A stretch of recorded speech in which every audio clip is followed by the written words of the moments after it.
So it's called The Oscillations, and I absolutely love the cover. I think it's the most beautiful cover of a book I've ever had. And I think the sea and the waves reflect the backdrop to a lot of where and how this was written, but also something about the content of it.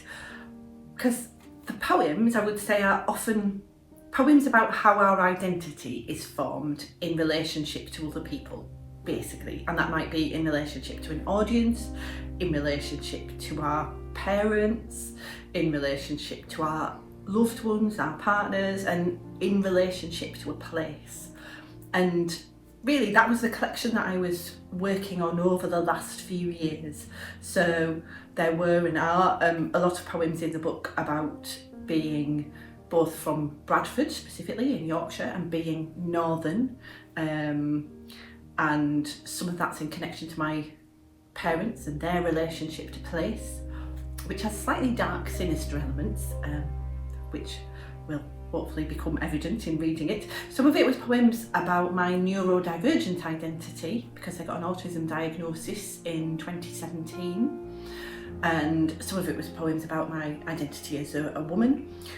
I realised there's a theme of trauma running underneath, but kind of resisting trauma or overcoming trauma or joyously fighting trauma. And all those poems were going along. Then the pandemic hit, and it felt like actually those themes were intensified, because suddenly was the question of, okay, so who am I when I'm on my own in a flat in Whitley Bay and I can just go out and walk by the sea? Who am I then?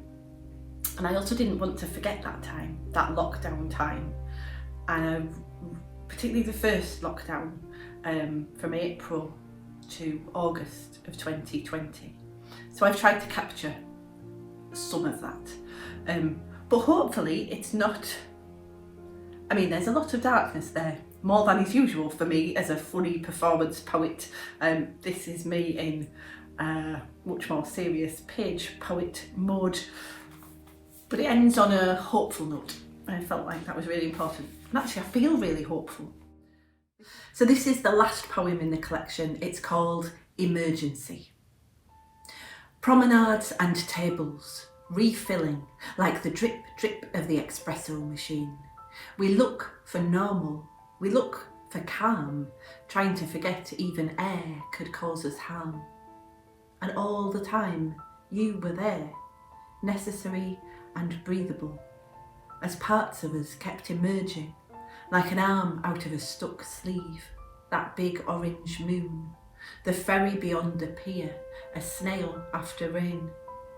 Both of us return again after the emergencies, the snapped windscreen wiper, the laboured breaths, the last breaths, the torn muscle, while beneath us, between us, sometimes despite us, love spreads like a satellite signal, like sea foam, like spilt coffee on a countertop, like home.